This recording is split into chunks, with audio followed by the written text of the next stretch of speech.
all you beautiful podcast listeners. It's your girl Christina here. I'm recording this on my phone, and I'm recording it in my new apartment, which is echoey because there's nothing in here yet. So if the sound quality is bad, that's by design. And the rest of the episode does not have that sound quality. It has good sound quality, I think, I hope, I pray. Just wanted to drop in here and say that this episode is a bonus episode for patrons only until today. We released this in February over on the bonus feed. And because we're so busy, I'm busy with my move. Leela last weekend had her baby shower. That bitch is growing.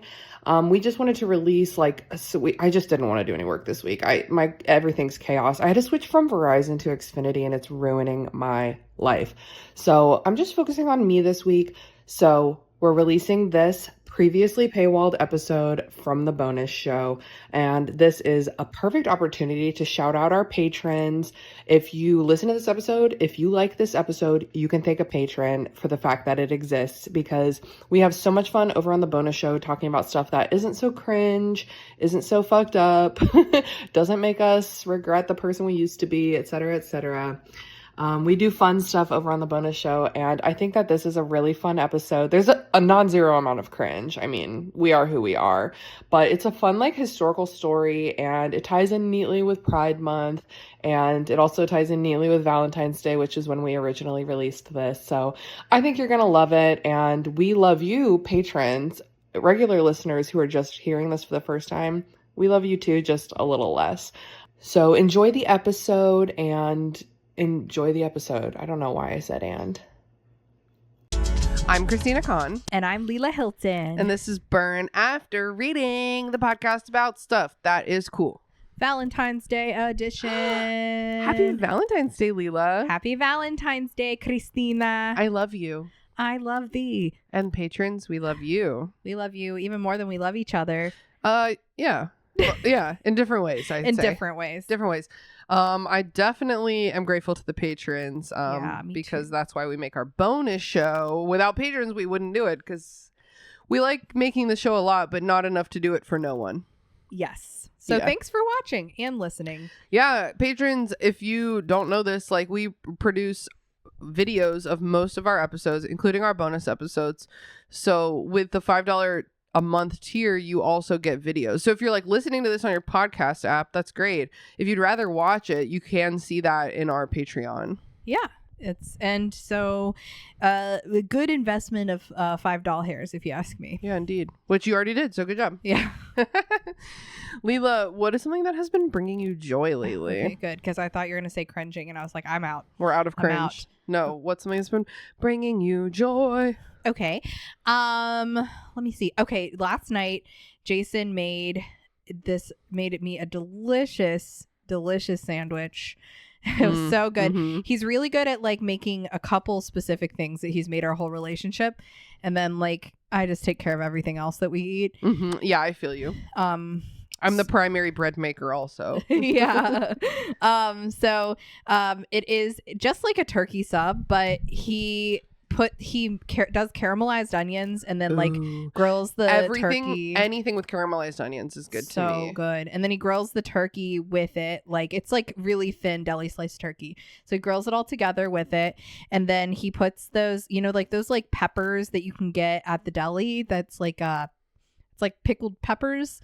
And so he puts that on banana it. Peppers like that. It's but it comes in a jar, and some of them are red, but I don't know. You can get them. It's like a sandwich spread. They're called pickled peppers. Pickled peppers. And then he does mayo and grills the inside of the sub. Wow. So good. And puts a bunch of lettuce, shreddy lettuce. So is your joy today about the sandwich or the husband? I was about to say 50-50, but you know what? That does take me to my true joy, which is, sorry guys, I am feeling always, but lately just very grateful to be in a very respectful, loving, supportive relationship with my partner. She loves her husband, guys. I love him a lot. Breaking news. She loves her husband. Yeah, I know. Gag. So sorry, guys. Yeah, sorry. I know you're all throwing up. What about you, Tina? What are you what's bringing you joy? Well, I was gonna also say my boyfriend. Oh, look at us. It's Sorry, Valentine's guys. Day. We're allowed. I like don't really care about Valentine's Day that much as a holiday. Yeah. Here's the thing with especially because like we're so secular. I think that like in our modern day and age, take what brings you joy from every holiday and like let go of what doesn't bring you joy, basically. Sure. So like for Valentine's Day for me is first and foremost, it's an excuse to get together with my girls because our friend Mia always hosts Galentine's Day, which is like by far my favorite part of Valentine's Day. It's so fun. We like exchange Valentines. So that's going to be bringing me joy tomorrow. Yay!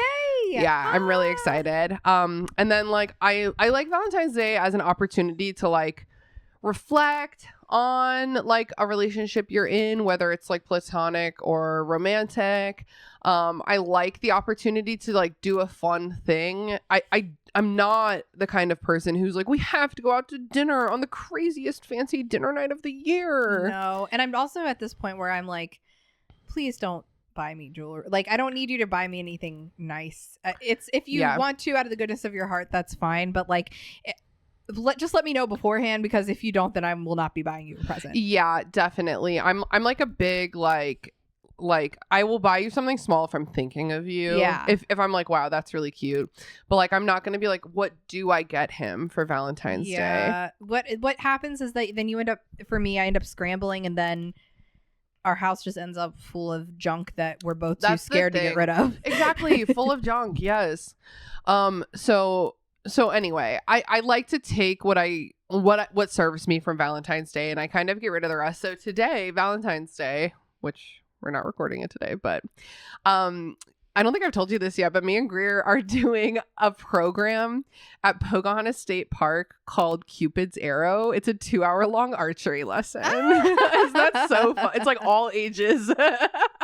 So I think that's going to be really fun. That's going to be so fun. You're finally going to like live out your Katniss Everdeen dreams. Your Katniss Ever dreams. I've done some archery before. Actually, when Hunger Games had just come out and I was really obsessed with it, for Christmas, my parents bought me a compound bow, which is a weapon. Yeah. A regular bow, I don't know what they're called. A regular bow is sure a weapon, but a compound bow, what the compound means is it's compounding the force that you're pulling back. Wow. It's got like a series of like pulleys, like is it like a crossbow? Is it the same thing? It's not like a crossbow, because a crossbow uses like just the tension, like you set it, and a crossbow uses like that raw tension to like shoot, and then also it uses a bolt, not an arrow. So there's a difference between like the crossbow itself holds, you crank it back. You don't, it's greater than your own strength. Okay.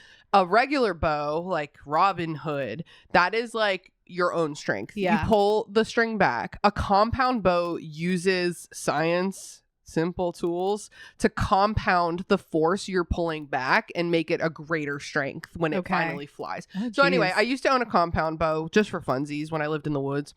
And I'm a pretty good shot. So I'm excited to go do some like archery at Pocahontas State Park, and then me and Greer are gonna get a heart-shaped pizza after. And like, I'm just feeling really grateful that he and I are like on the same page about so much stuff. Like, we're always like, I feel like I want to go out and get some beers. Yeah, I kind of want to get out and get some beers too. The next day I'm like, do you just want to like lay down and read for 6 hours? Oh my God, yes. I really want to get through my book. Like, we're always just on the same page. So I'm like, do you want to like just get pizza on Valentine's Day? And he's like, hell yeah. And I'm like, you want to go shoot some bows and arrows first? And he's like, fuck yeah. And so I think I don't know if it's like just one. I think like Papa John's, Domino's, one of those, they do like heart-shaped pizzas on Valentine's Day. I'm a big fan of those. So yeah, everything tastes better when it's in like a fun shape. I generally agree. Yeah. So yeah, I'm very grateful for our relationships. I'm very grateful for our gal pals. I'm very grateful for Mia for always hosting Valentine's Day. Yes, me too. It's not only that we exchange Valentines. It's like, first of all, I thought you were saying it's not only that we exchange vows. I don't know. It's vows also of solemn female friendship. Also that we all fuck on Valentine's Day each other. No, we. I was like, what do you say? I missed that part. The after party. Usually we all have cute themed outfits on. This year we're all gonna wear cute jammies, which I'm excited about. We also, our 1-year-old or like 10-month-old friend is gonna be there, so it's like, yeah, she's gonna be there in pajamas. And then Mia usually makes something really cute and Valentine's-y, like I don't know, cherry pancake, chocolate chip pancakes. Do you remember that one year? I think it was 2 years ago, where Rachel was like, guys, I'm going to bring a heart-shaped cake. Yes. And then she did. And we all took pictures with it. And she had brought it. So we were all kind of waiting for her to cut it. And she never did. And then she left and took it with her. Yeah. We gave her so much shit for that. Pretty funny. It's pretty funny. When your good friend does something that's like good-natured and ridiculous, you just gotta let them have it a little bit. And then everybody has to bring like a little receptacle. Like you remember in grade school when you made little like mailboxes for Valentine's. Yeah, for a couple years, Lila, one time you gave me a gift in like a beautiful heart-shaped box, and for a couple of years that was my box, but I must have re-gifted it or something because I have no idea where it went. It might still be at Sean's, honestly. But I have a backup one. We'll post a couple pictures on the old Instagram tomorrow. Yeah, and with our friends' permission, we'll even do like a cute group shot of all of our cute PJs. I'm sure they'd be down. Yeah. Okay. Awesome. Well, I have a Valentine's Day themed burn after reading for us today. Okay. This was a classic. I feel like we have like a long list of topics, both for the main show and for the bonus show, where we're like, let's get to these someday. And like some of them, you like Google them and you're like, this is a 1-sentence summary. Like there's not enough for an episode here. Today I started researching something for the bonus show here, and then I realized that it belonged on the main feed. I was like, oh, this is actually cringy. It's like not earnest. Okay. So that's like now scheduled for next Valentine's Day, because to me it just has Valentine's Day energy. And then I was like, well, let me see what this is instead, today's topic. And I started Googling it, and I learned that not only is it perfect for the bonus show, but it actually has like a Valentine's Day tie-in. Okay. Like so we'll get to it. Today we're on the bonus show. We're going to be celebrating Valentine's Gay. Oh my God. I know. I'm really excited. So today we're going to start by talking about Walt Whitman. Do you know who that is? He's a poet? Yes. Okay. Do you know anything else about him? No. Okay. Walt Whitman, 1819 to 1892. It's not hold on. Okay. Maybe I don't then. Oh, well, maybe that might be a poem of his. I will say I don't know the names of all of his poems. Oh, I was going to say, did he not like live in wilderness? Oh, maybe he did. I don't have anything about that in my literature today. Okay. Maybe he did. But he, the Poetry Foundation, which is like a website that I love, calls Walt Whitman America's world poet, a latter-day successor to Homer, Virgil, Dante, and Shakespeare. Wow. Okay. He grew up in Brooklyn. He was like very undereducated. For like how famous he became for being a wordsmith, he did not have a lot of education. He worked as a printer, a teacher, a reporter, and an editor. Classic. With an English degree, you can do anything. Yeah. Although he did not have an English degree.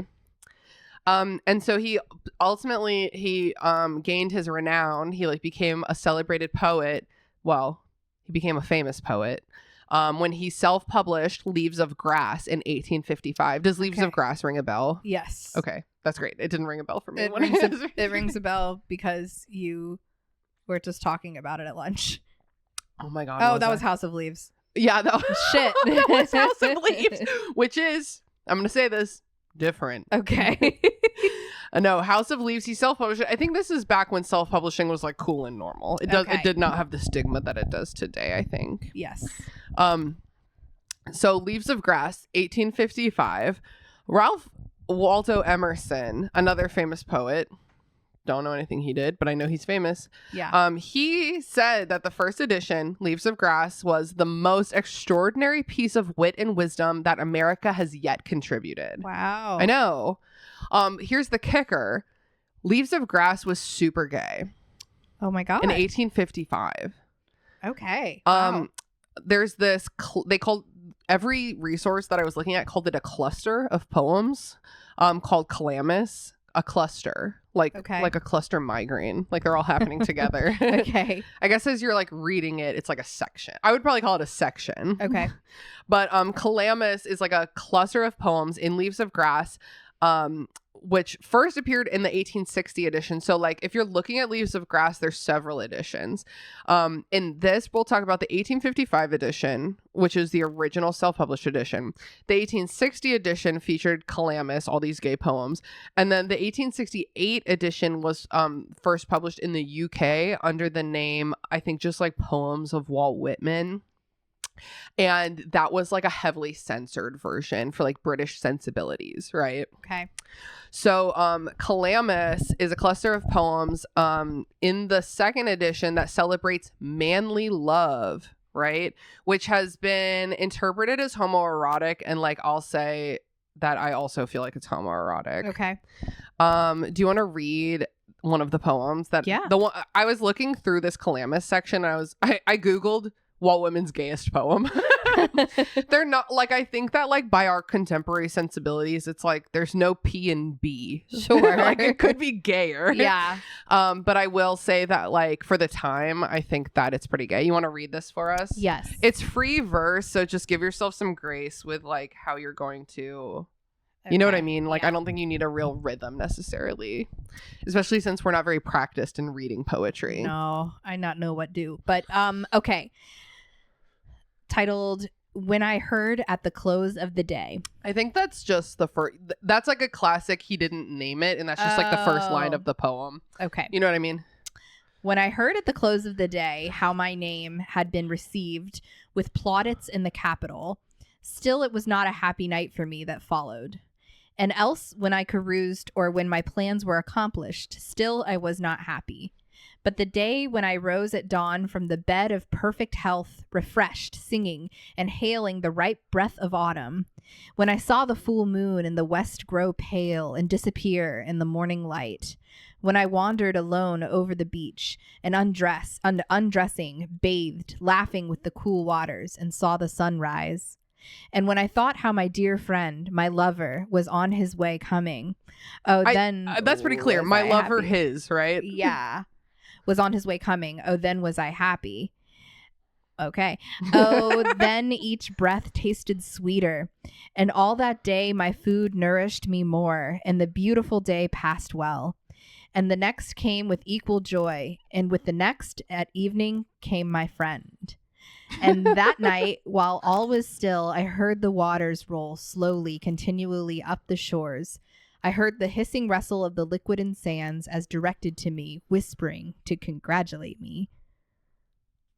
Oh, for the one I love most lay sleeping by me under the same cover in the cool night. Ooh, not enough beds in the end. In the stillness, in the autumn moonbeams, his face was inclined towards me, and his arm lay lightly around my breast. And that night, I was happy. Okay. Aww. So do you feel like that's pretty transparently gay? Yeah, it seems extremely transparently gay. Definitely like my lover is a man. Sleeping under the same, if you say like he put under the same cover. He's like, this is gay, just so you know.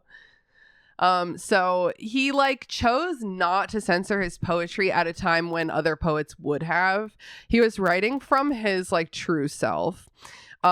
This bravery communicates a message of self-love and a sense of oneness between every person on this planet. These are essential concepts of democracy and transcendentalism.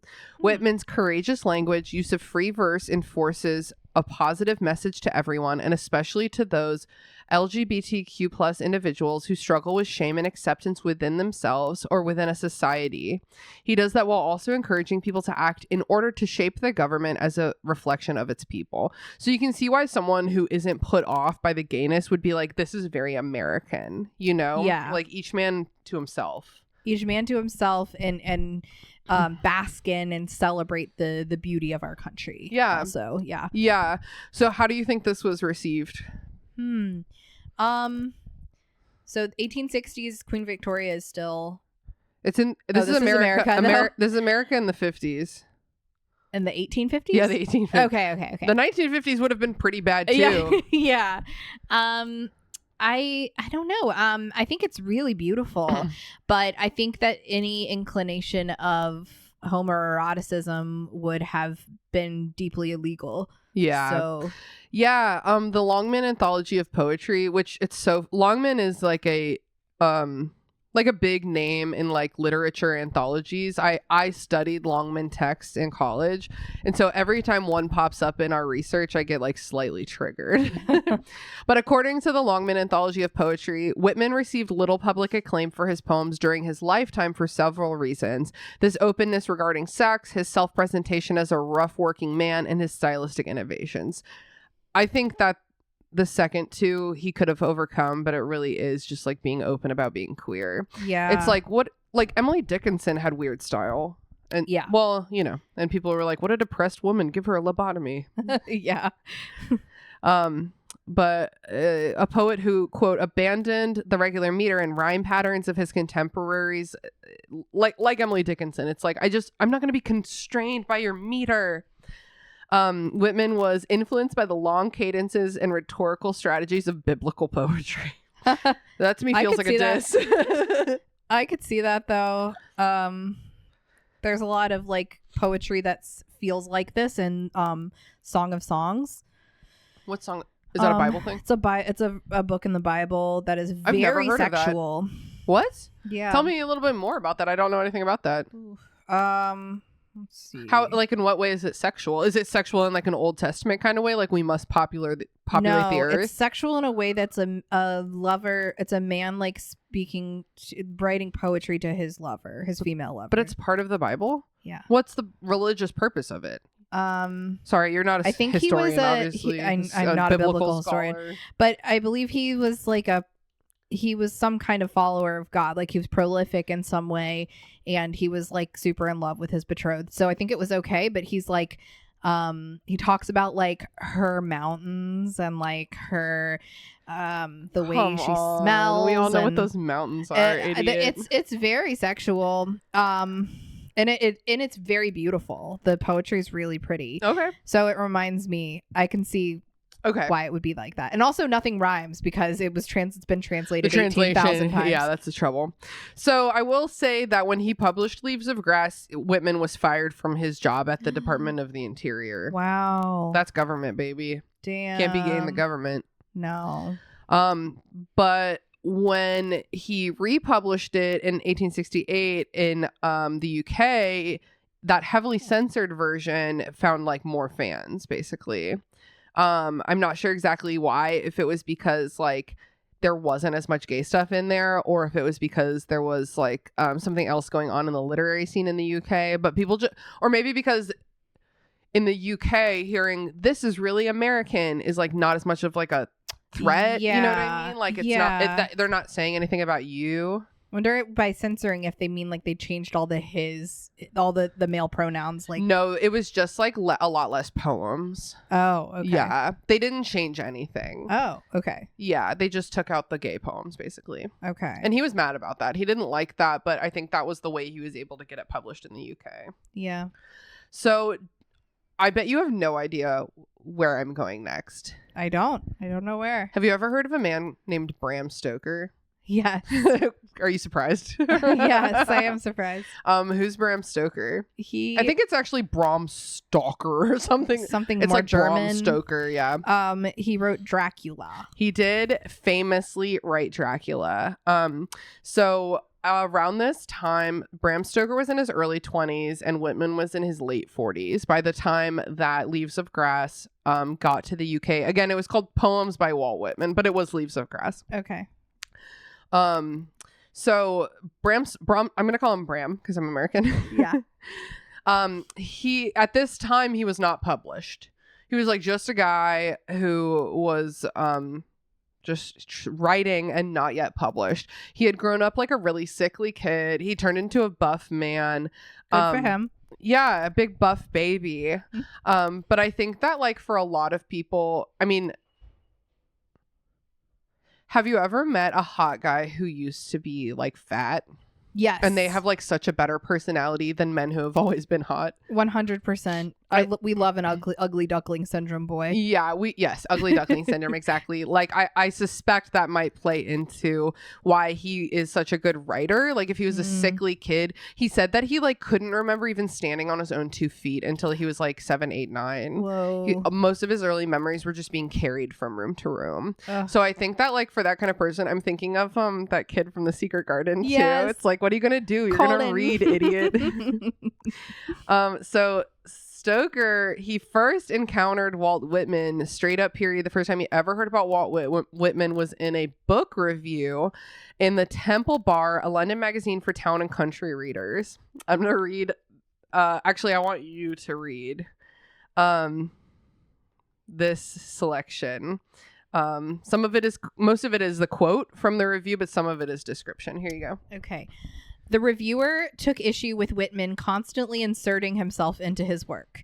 He declared Whitman's rendering of his 4 themes, democracy, personality. So read those take ones. that again. Yeah, read those ones again. America, democracy, personality, and materialism shallow. So he declared that those 4 themes were shallow. I think that's so like early America, like America's teenage years, when we're like, oh my god, wait, we can just like have businesses and like be independent and buy whatever we want.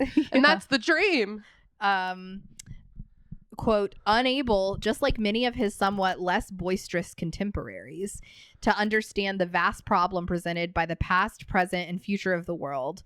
Like them again, he fancies he has solved it by a clumsy application of the Bene quadcunque. Wait, what is that word? Wait, where is that? Oh, yeah. Bene quad. Don't. Oh, it's just there's an explanation. It means saying nice things about everything. Okay, say nice things about everything. Doctrine. So sorry. No worries. I do not know Latin. His style has nothing in common with either the Bible, Shakespeare, Plato, or any other hitherto honored name in literature. Those are the only ones you're allowed to. Yeah, if you're not like Plato or Shakespeare, get the fuck out. Or Jesus. Jesus, who notoriously wrote the Bible. Yeah.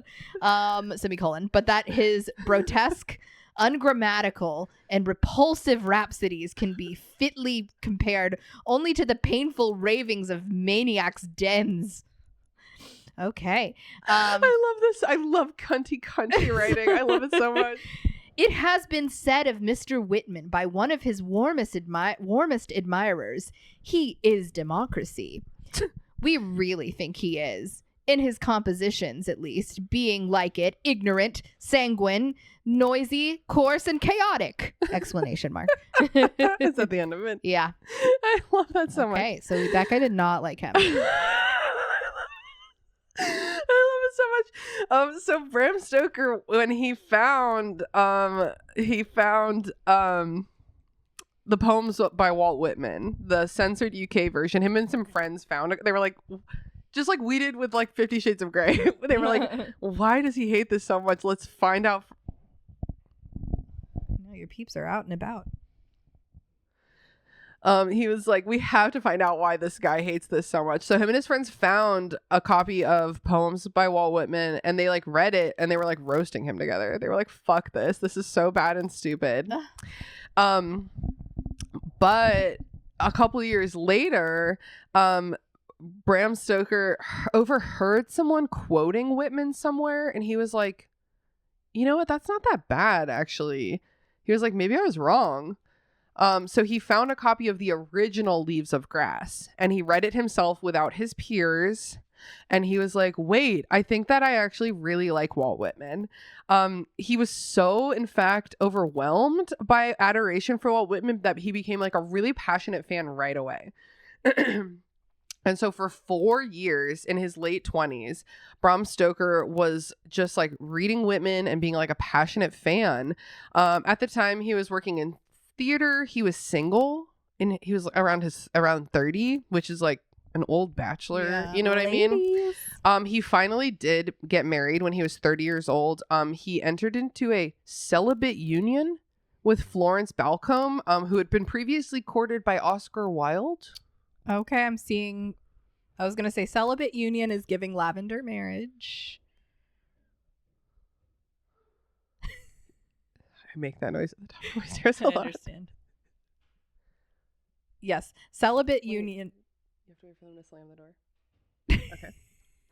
Yeah, Celibate union is giving lavender marriage. Yeah, I was gonna ask if you knew the phrase lavender marriage. I do, yes. Yeah, because I mean, if you date Oscar Wilde, and Oscar Wilde was openly gay to his great detriment. Yeah, he was imprisoned. Yes. For that. So, and like, even not to be this way, I know that people were dandies back then, but like, even if he wasn't out, there's just a certain type of man that he was. Yeah. That some women just wouldn't have been into. Yes. And Bram Stoker stated that he strongly identified with Oscar Wilde. Okay. So what are we thinking here? A little bit gay, perhaps? A little bit gay. And like the fact that it's like on record that his marriage was celibate. Like, even if my marriage was celibate, I wouldn't be like blasting it. Yeah, unless you need people to know that you're not fucking your wife so that you can go fuck guys. That must be what it was. The rich homoerotic overtones of Leaves of Grass could not have escaped Stoker, whose Dracula reverberates with echoes of such themes. Have you read Dracula ever? I think I read some of it like when I was like in a bookstore before. Okay. I like sat there waiting for my mom for like 30 minutes and got through a bunch of it. But that's really funny. I read Dracula for the first time a year and a half ago now because it was around Halloween time. It's an epistle letters. No. One? Well, oh yeah, it is. A lot of it is letters. Yeah. And it's really good. Yeah. I'll tell you, like, Dracula is a truly great book. And like, again, I'm a big fan of works from this time, the 19th century. When I love the language when there's good payoff, because we were talking in the car earlier about how hard it is to read Wuthering Heights. I don't think, and I've heard bad things, so like I don't think there's payoff there, but we love Austen. Dracula is like right in that same vein where it is pretty labor intensive. It's intellectually challenging to read for me, a big reader. But I found it to be like super worth it. And I will say that there's like gay stuff, and Dracula is a lot less obvious than Walt Whitman. I think that you have to, as a contemporary reader reading Dracula, I'm like, boys were just dandies back then. Like, they're just shrieking and flopping all over each other.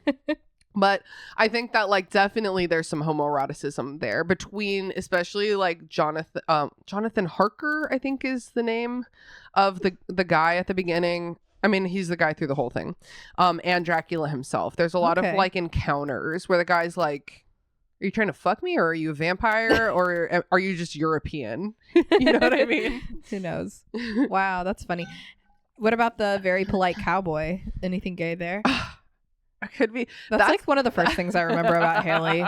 That's the thing with Dracula is there's just like four homies trying to kill a vampire, and they love each other. They're so emotionally vulnerable with each other. It's like quite sweet. It's like, okay, so like Lucy and Mina are like the girls. They're super queer coded too in Dracula. But I think that Dracula, and they're important to the story, but like for the point of like what we're talking about today, I think Dracula is one of those where you just send the girls home. Just the four boys trying to kill a vampire is like so sweet and fun. They're so emotionally there for each other. Like, I love it. That. I love it. So I a case could be made that Bram Stoker read Leaves of Grass and was like, somebody is finally like saying what I've been thinking, or like, I wish that I could articulate myself as well as this guy can. Yeah. Like, he probably idealized a little bit like the raw honesty, even though it was, I mean, Walt Whitman lost his job, like it wasn't easy for him. I'm sure there were other bad things, but this is not the bad things show. This is the good things show. Yes.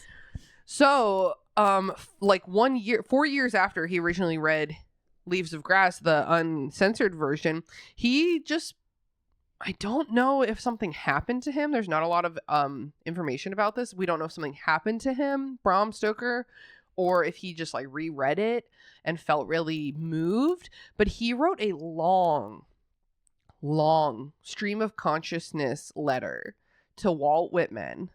It reads more like a diary entry. We're gonna read it. Okay. But he couldn't bring himself to mail it. Oh. He like wrote it all down, and he was like, oh my God, this maybe this isn't gonna. This is a lot. This is a lot. And it's funny because like they didn't know each other. I guess you could just get people's addresses back then. So he wrote this long thing. He very obviously did not edit it. When we read it, it'll become clear there was no revision happening here.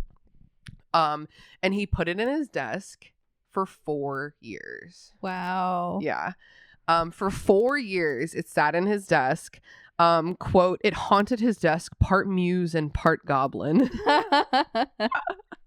Finally, on Valentine's Day, 1876, Valentine's Day, Stoker finally mailed his letter. Oh my God. He added a new letter. Okay. So we'll read both of those.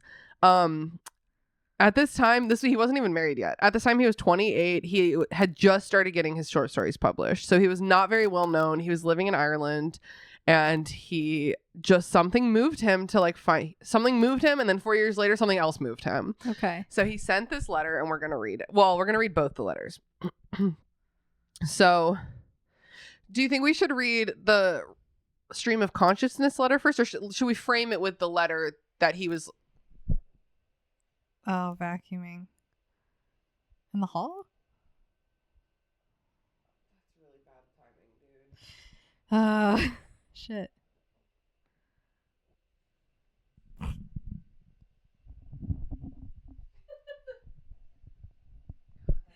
Horrible. I wonder if they're just doing that.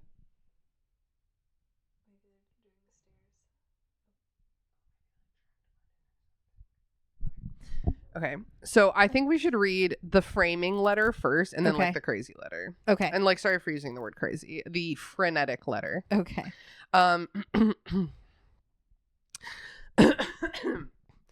My dear Mr. Whitman, I hope you will not consider this letter from an utter stranger a liberty. Indeed, I hardly feel a stranger to you, nor is this the first letter that I have written to you. My friend has told me often that you like new acquaintances, or I should rather say friends. And I wonder if that's like a nod at how he's like my guy friend that sleeps with me in the bed Yeah. in his poetry. And as an old friend, I send you an enclosure which may interest you. 4 years ago, I wrote the enclosed draft of a letter which I intended to copy out and send to you. It has lain in my desk since then, when I heard that you were addressed as Mr. Whitman. What? It speaks for itself and needs no comment. It is as truly what I wanted to say as that light is light. The 4 years which have elapsed have made me love your work fourfold, and I can truly say that I have ever spoken as your friend. You know what hostile criticism your work sometimes evokes here, and I wage a perpetual war with many friends on your behalf. But I am glad to say that I have been the means of making your work known to many who were scoffers at first. The first which have passed have not been uneventful to me, and I have felt and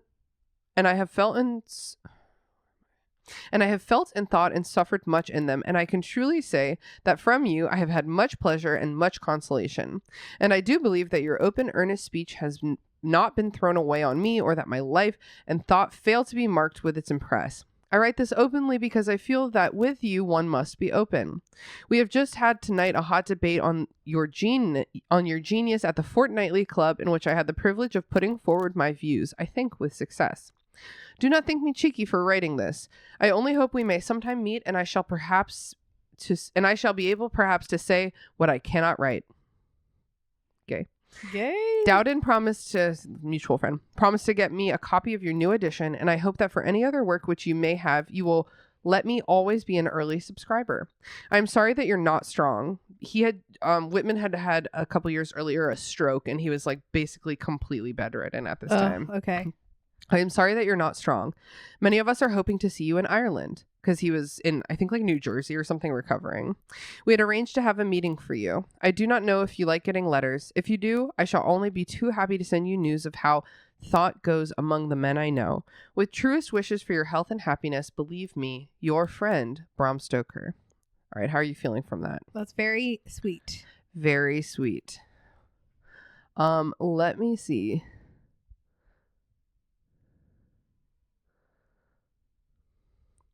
The first letter that he sent is long. I'm going to break it into sections for us. Oh God. Sorry, I highlighted it with like the highlighter yellow that makes me like. Oh no. Okay. We will share this burden of his letter. Okay. Okay. So why don't you read? It's long, but I think that it's cool. It's intense. Here, there you go. Okay. Letter 1, no salutation. So it doesn't say Dear Mr. Whitman. Yeah. Just starts. If you are the man I take you to be, you will like to get this letter. If you are not, I don't care whether you like it or not. Okay. And only ask that you put it into the fire without reading any farther. There's no like punctuation or anything. It's all lowercase too. Very unusual for the time when letter writing was like the number one art of a gentleman. Yes. But I believe you will like it. I don't think there is a man living, even you who are above the prejudices of the class of small-minded men, who wouldn't like to get a letter from a younger man, a stranger across the world, a man living in an atmosphere prejudiced to the truths you sing and your manner of singing them. He's like, even if you don't know me, I know that everyone likes to get a random compliment from a random hot guy. Yeah. The idea that arises in my mind is whether there is a man living who would have the pluck Love that. to burn a letter in which he felt the smallest atom of interest without reading it. I believe you would, and that you believe you would yourself. It's like the same concept as if you hear someone talking about you, you're not gonna not eavesdrop. Yeah. It's like, okay, what do you have to say? You can burn this now and test yourself. Okay. Here we keep going with the burning. He's really dramatic. Yeah. And as a reminder, he was like 24 when he was writing. He was young. You can burn this now and test yourself. And all I will ask for my trouble of writing this letter, which for all I can tell you may light your pipe with or apply to some ignoble purpose. I love the word ignoble. Me too. Is that you will in some manner let me know that my words have tested your impatience. Put it in the fire if you like. Oh my God, so many lines already, and it's been like, read me or don't, bitch. It's like, just get to the body. What do you want to say? Spit it out. Put it in the fire if you like. But if you do, you will miss the pleasure of the next sentence, which ought to be that you have conquered an unworthy impulse. A man who is certain of his own strength might try to encourage himself a piece of bravo.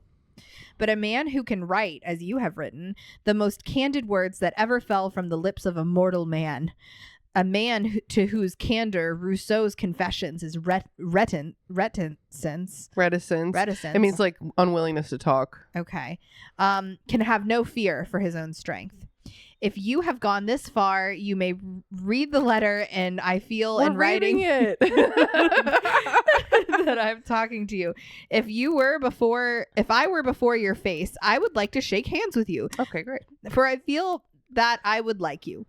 I would like to call you, capital, I would like to call you comrade, and to talk to you as men who are not poets do not often talk. I think that is that like in a gaily way or in like a political way? Maybe it might be gaily. I think that at first a man would be ashamed, for a man cannot in a moment break the habit of comparative reticence that has become second nature to him. Do you know what they're saying there? Like it's hard for it's still very true. It's hard for dudes to talk openly with each other. They're like they're conditioned not to. Yes. But I know I would not long be ashamed to be natural before you. You are a true man, and I would like to be one myself. And so I would be towards you as a brother and as a pupil to his master. Okay, sure. What a man, what a man, what a man, what a mighty fine man. In this age, no man becomes worthy of the name without an effort. You have shaken off the shackles and your wings are free. I have the shackles on my shoulders still, but I have no wings. If you are going to read this letter any further, I should tell you that I am not prepared to give up all else so far as words go. The only thing I am prepared to give up is prejudice, and before I knew you, I had begun to overthrow my cargo, but it is not all gone yet. So he's saying, like, I'm not really willing to, like, get fired and lose everything. Okay. But I'm, like, working on it. And I'll definitely give up my prejudice. Okay, thanks. I do not know how you will take this letter. I have not addressed you in any form, as I hear that you dislike to a certain degree the conventional forms in letters. Okay. I'm writing to you because you are different from other men. If you were the same as the mass, I would not write at all. As it is, I must either call you Walt Whitman or not call you at all, and I have chosen the latter course. I do not know whether it is unusual for you to get letters from utter strangers who have not even the claim of literary brotherhood to write you, because he was not yet published. Yeah. If it is, you must be frightfully tormented with letters, and I'm sorry to have written this. I have, however, the claim of liking you. Like?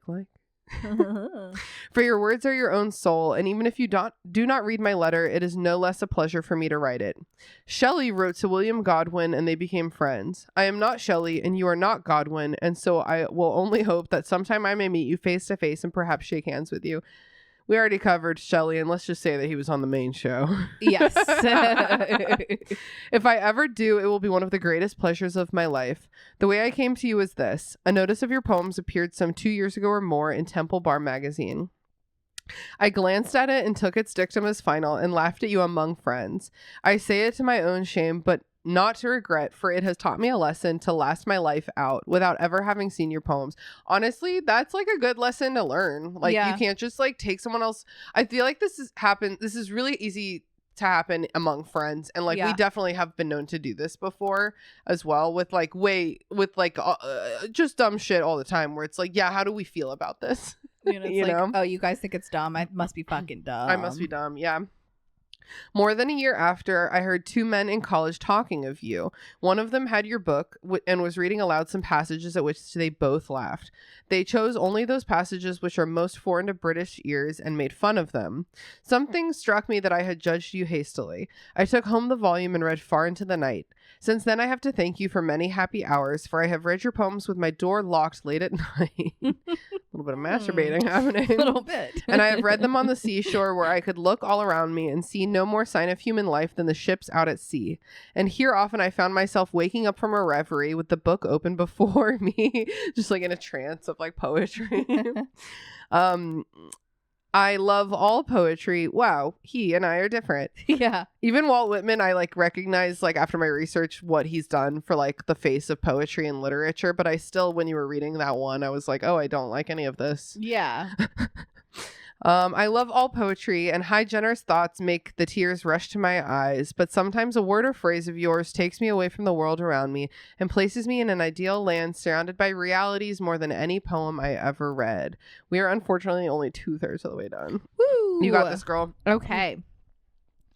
Last year, I was sitting on the beach on a summer's day reading your preface to The Leaves of Grass as printed in Rossetti's edition. Yeah, I think that's the British edition, and I will say that Walt Whitman wrote his own like 20-page long introduction to that version, which I don't love. That's a bit much. It's hard because I haven't read it, and I'm not going to because I don't like poetry, but it's like, are you just wordy and artsy, or are you full of yourself? Yeah, we don't really know. Sometimes I think the Venn diagrams overlap.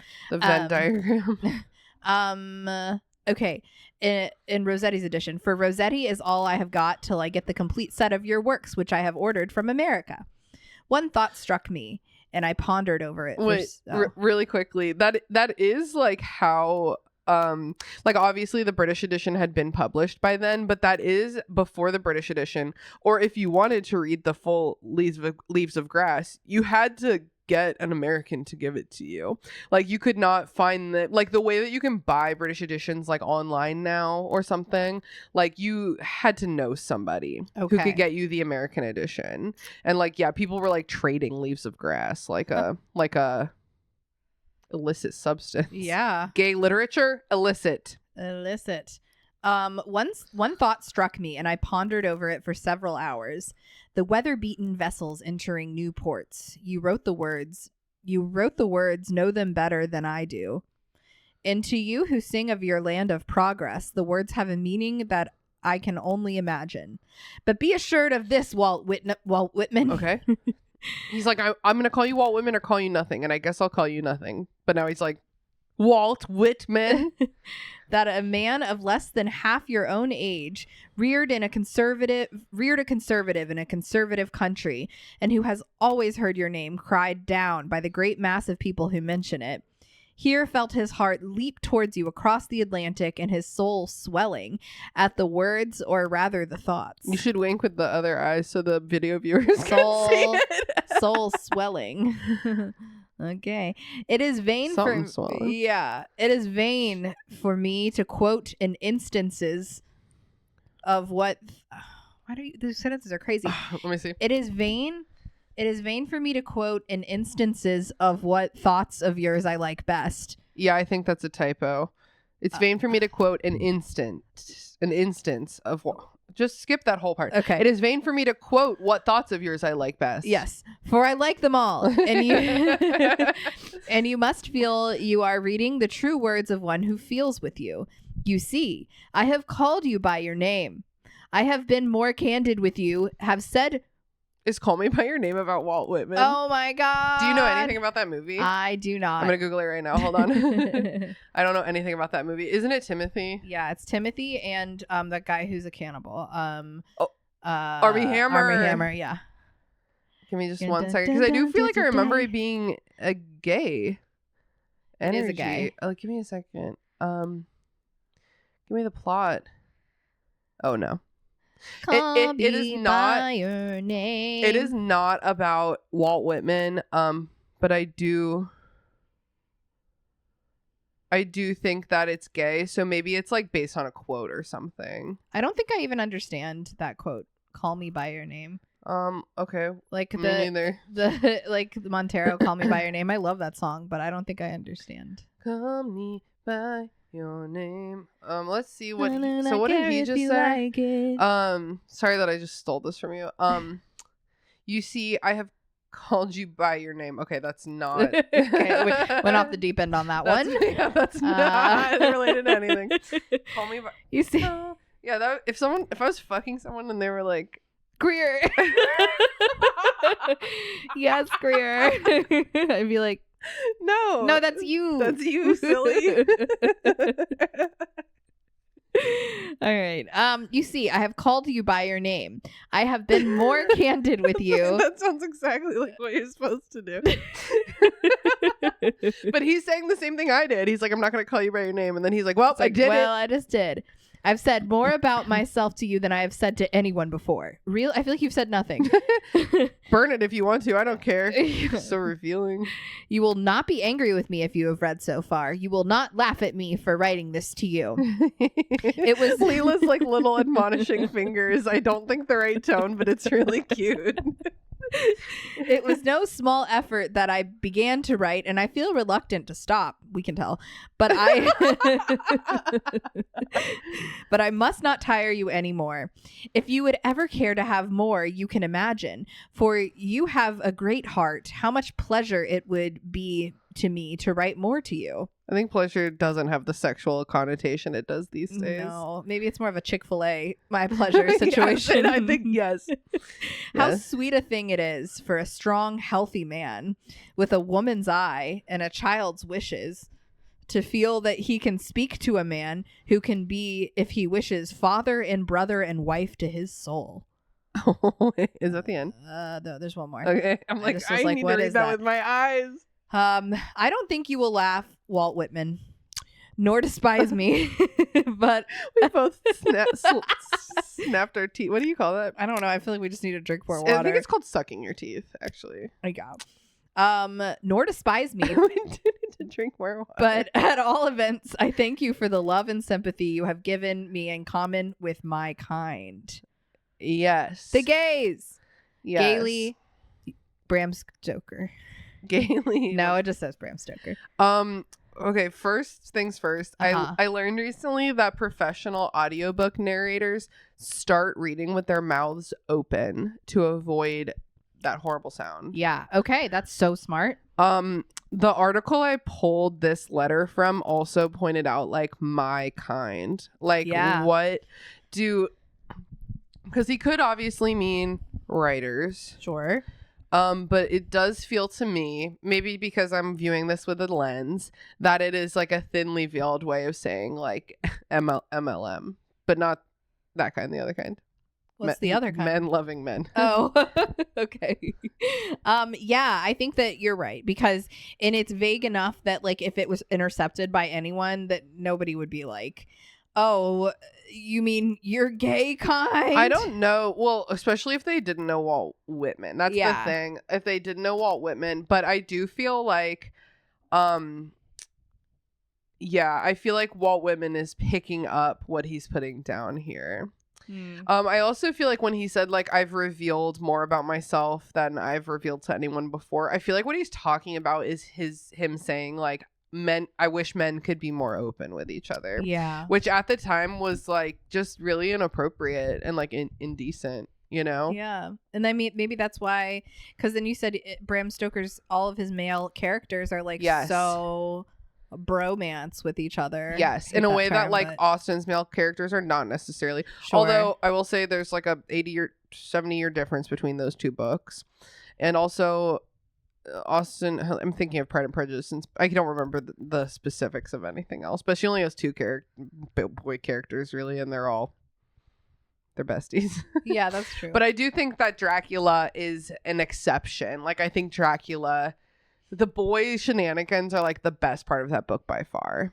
And I feel like and it's like 4 different kinds of guys. Like Dracula has the 4 boys are like the manly lord, the really, really like fatherly loving doctor, the rugged gunslinging cowboy, still very sweet and nice, and then the other guy that I don't remember who. Okay. Is it Jonathan? Yeah. It might be Jonathan, but I feel like he's not in the original. No, it is, because then his wife, and then yeah, it is Jonathan. And Jonathan is just like a classic sweetie boy. Is he like a fop kind of? A little. I mean, it's hard to tell for me. Yeah. But he is. Well, and it's also because like he's in like hysterics the whole book because he's being attacked by he thinks he's on a business trip and he's getting the essence sucked out of him by a vampire. So he's like, in hysterics. Yeah. Okay. Like, sure. Fair. So like, what do you think about this letter and also like this letter in context with the other letter? I think I feel like I don't know. I feel like I would just send the other one and I would not. It's like maybe send this one. Yeah. Yeah, I do think that it's giving like BBR a little bit. It's like like, hey, I trust you. I'm like way chiller now. I wrote this nice letter that says "Dear Mr. Whitman" at the top. Yes. But like I'm trusting you to like understand where I'm coming from, where I let you see this other side of me too. But know that like years have passed and I'm like the energy that's here, I've like got a lid on it. Yeah. You okay. know? Okay. Yeah, that makes sense. But okay, so Mr. Whitman, let me see. I have some notes about this somewhere. Walt Whitman responded 3 weeks later. Ooh. 3 weeks when your mail system goes on boat across the Atlantic is an instant response. That's ASAP. Yeah, that is instantly. He was living in the woods of New Jersey. So maybe you were right when you talked about the woods. I don't know. Because he was super disabled. So Walt Whitman responded, Bram Stoker, my dear young man, your letters have been most welcome to me. Welcome to me as a person and then as an author. I don't know which most. You did so well to write to me so unconventionally, so fresh, so manly, and affectionately too. Mm-hmm. I do hope, though it is not probable, that we will someday personally meet each other. Meantime, I send my friendship and thanks. Edward Doughton's letter, that's their mutual friend, containing, among others, your subscription for a copy of my new edition has just been received. I shall send the book very soon by express in a package to his address. I have just written to him. Okay, whatever. My physique is entirely shattered, doubtless permanently, from paralysis and other ailments. It's really sad. Yeah. But I am up and dressed and get out every day a little, live here quite lonesome, but hearty and good spirits. Write to me again. So what do you take of Whitman's response here? He's like, oh my God, thank you so much for like noticing me and like remembering me and respecting me. And please like write to me again. I love you. So you think it was like pretty earnest? Yeah, I do. I do feel like even if he was a little creeped out or anything, he's like, well, I'm probably gonna die soon anyway. Right. So and why he's not? like, better to have a super fan than be totally lonely. I wish I knew more about celebrity at this time. Yeah. If it was normal to just reach out and become friends, it seems like it's a lot more. Celebrities, first and foremost, were either rich or artists, you know. There weren't mega celebrities the way there are today. So I feel like rich people, you probably can't get to them because that's like a propriety thing. I'm thinking about Downton Abbey, which is set in like the 1910s, 1920s, and it's like if a poor person from afar like wrote a letter to the Lord of Downton Abbey, I think it would get to him. And he was a nice guy because it's fiction, so I think he would respond. Yeah, I just don't know. I just don't know what the boundaries are, you know? Yeah. So I wish I knew if it was normal for Bram to reach out the way he did and then for Whitman to also respond. I think it was like letter etiquette was like a really big deal. Yeah. I think at least when I was in school, I got like the very last vestiges of it. Me too, for sure. I had a pen pal. Yeah, pen pal programs. I definitely did a little bit of that, and like learning how to write a letter, address an envelope, etc. is something that I don't think kids learn anymore. I think there was an American Girl book about manners or something that taught about mail, about letters. Yeah. Ooh, we should totally do that if it exists. Yeah, and I remember one time when I was working in publishing, my boss was this very old white man, and he and I were meeting with a client who was a very old white man, and this client was like laughing about how millennials don't know how to mail stuff anymore. And I was sitting right there, and my boss just laughed with him, and I was like, I know how to send a letter, you idiot. And then later that day, I was like putting something in the mail because like work, and I was like reciting the story to my coworkers. And my coworker Grace just like took my hand and stopped it and was like, you're putting the stamp on the wrong side, because he had like given me the yips. Oh no. I like know how to do an envelope. I just like was complaining about him and my brain just broke it. Oh, it was so annoying. That bastard. There's nothing worse than when assholes somehow get in your head. And they prove you right, or you prove them right. So what I'm all this to say about like letter etiquette and stuff is I do think there is some expectation of response. You know, if you receive a letter, you're expected to respond. Yeah, okay. I do think that since Whitman was so ill, he probably had people taking care of him. Somebody. Yeah. A female family member or something. And I do feel like if he really wasn't into Bram Stoker's letters, he would have gotten that person, let's say his sister, to like write an email being like, thanks so much for your interest. Oh, fuck. That guy was right.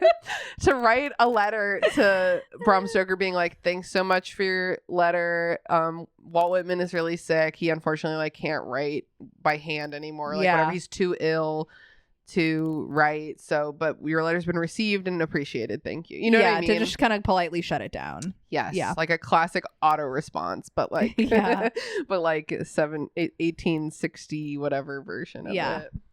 So that is the story of the brief but I think cool and important connection between Bram Stoker and Walt Whitman. Wow. Okay, so that's it. I was like hoping maybe that they actually did get to meet one day. I know, that would have been cool. Based on the time period, I don't know how to feel about like, you know, I don't know, Walt Whitman being twice his age, and if they had met, like the possibility of anything happening. But at the same time, like, I do think that was really typical of the age, especially Bram Stoker referred to like the master student dynamic. And that reminds me of like ancient Rome, when that was like very much a part of the culture, is like these old teachers would have students under them who they got to fuck also. And that was just like a really normal part of the culture. It was like super not taboo at all. And I wonder, I don't know, I think at this point they were both consenting adults. You know, it ain't no 13-year-old Edgar Allan Poe's cousin. You're just so true. So true. And like both of them being men, you know, but And it's harder to gay. Also, these days, It's harder to gay, yeah. There's a huge, there's a lot of age differences in gay relationships, too. Yeah, that's true. I think, like, for a variety of reasons. I think part of it is because the dating pool is a lot smaller. And I think also because way more than straight people, like, I won't say that straight people sex ed is, like, awesome. Cis-het sex ed is not awesome. But through education, through the talk or whatever that your parents give you, through especially, like, media, you can figure out what's supposed to happen. But I think for gay couples, finding it out, just exploring is like a lot harder. It's like a lot easier if one of you knows what to do, you know? Yes. You know? So anyway, I think this is really cool. And I like to, you know, obviously Walt Whitman inspired Bram Stoker a lot. Yeah, I love that. That's great. And I actually did. I like poetry. I am with you where I'm like, it's not like, I don't think I'm not really interested in like reading a poetry book. Mm-hmm. It's not like something I really like doing. I definitely dabbled in writing poetry when I was younger. Yeah. Listeners of the show will know I did too. Yeah. And I think that the poem that we read on the show, I found very, very lovely. Okay. So that's cool. So that's great. It's nice to. I thought that was a kitten. It is a kiss. That's the other penny. Oh my god. Well, that's fine. I think that's about all I had to say. I liked it. Well, can you like give a finishing sentence in case you stopped in the middle? Yes. And I'll do it. Okay. And how cool that there was a Valentine's Day tie-in. Yes. Because he finally mailed the letter on Valentine's Day. So romantic. Unclear if I don't know if he was like courting a woman and was like, this is a romantic day and I just am sick of it. Because I know that Valentine's Day only became a thing kind of recently. I was gonna say the history of Valentine's Day would be an interesting episode too. Is it literary? I don't know. Everything is somewhat literary to an extent, right? So as true. We've learned. So true. Valentine's Day. Well, okay, we know this. We know that it was originally like a feast day. Everything was. Oh yeah, like the feast of Saint Valentine. But I mean like the romantic aspect of it. You know, people are always like, it was only invented to sell greeting cards, but yeah. Let's see. So in ancient Rome, Lupercalia was observed February 13th through 15th on behalf of Pan and Juno, the pagan gods of love, marriage, and fertility. Okay, that's very close. The Christian celebration of Saint Valentine is not known to have any romantic connotations until Chaucer's poetry about Valentine's Day about Valentine's Day in the 14th century. Oh. I think there was some kind of tying in of the two. That's way older than I thought. But let me see.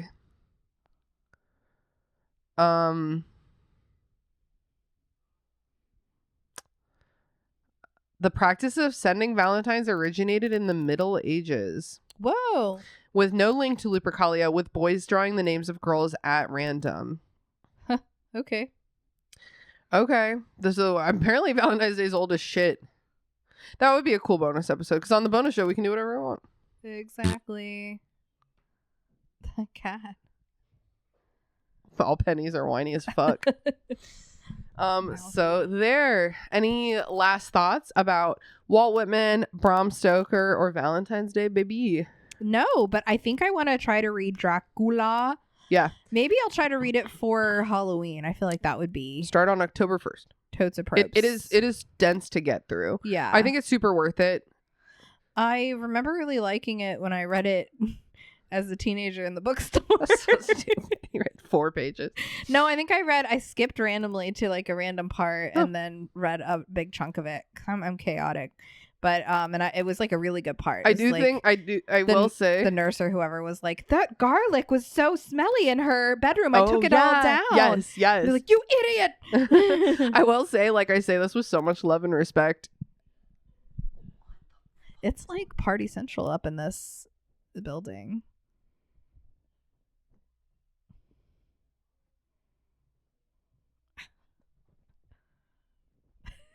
The cat.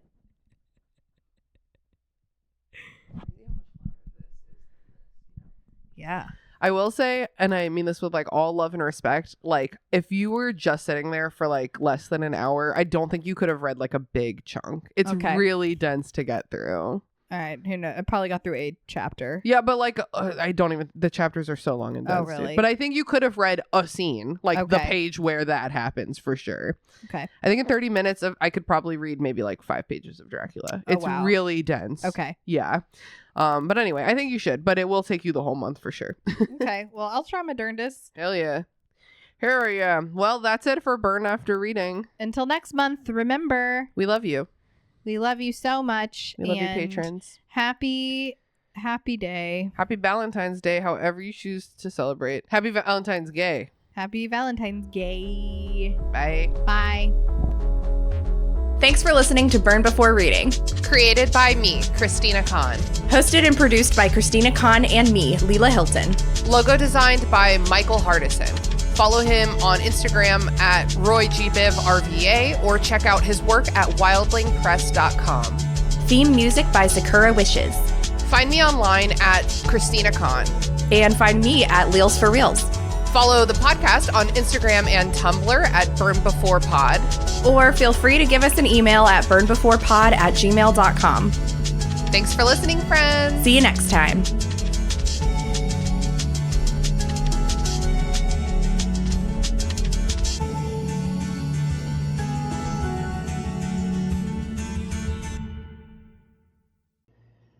You have just listened to a main feed presentation of one of our bonus episodes from the Patreon, baby. And if you liked what you heard, that is because we have wonderful patrons who make our bonus episodes possible. I just want to remind everyone that our show is completely independent. I don't really know what that word means because, like I've said before, like we are on a network, but that network doesn't have money. So we're like financially independent. It's like we're married, but we have separate bank accounts. You know what I mean? So we are completely financially independent, and that means that we're poor, and that means that every month we're struggling to make ends meet. So I would love if you enjoyed this episode, please consider signing up for our bonus show. It's $5 a month. I know you have $5 a month because who doesn't have $5 a month? If you're unemployed, I'm sorry, maybe you don't have $5 a month. But just consider it because we love making this show so much. We love making our bonus show.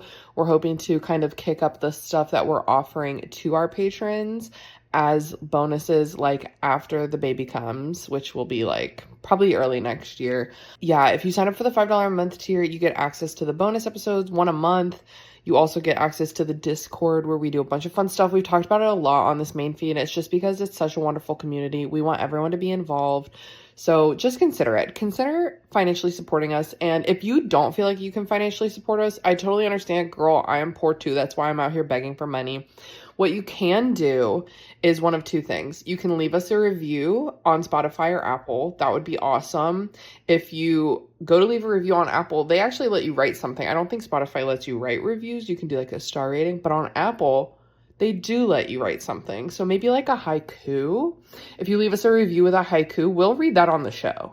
Oh, we will. We absolutely will. So we would love to hear that. You can also recommend this podcast to a friend because I know that I listen to like almost all of my podcasts based on friend recommendations. So word of mouth miraculously is still one of the main ways that podcasts get promoted. And I think that's awesome. Now, granted, sometimes I do just have like a hyper fixation. Like this week, it's the plague, the Black Plague. You know the one. Did you know that the Black Death in the 1300s was actually 3 different plagues? That's something I learned recently. So sometimes I just go into my podcast app and I type in Black Death and I start listening to everything everyone has ever produced about my special interest. But for the most part, word of mouth is the way to go. So if you have one friend that you think would enjoy this show, shoot him a text, baby. Say, hey, thinking about you. You'd love this podcast. And we love you, dear listeners, although not as much as we love our patrons. We love you extra patrons, and I hope everyone has a wonderful week, and we will be back with some new content next week.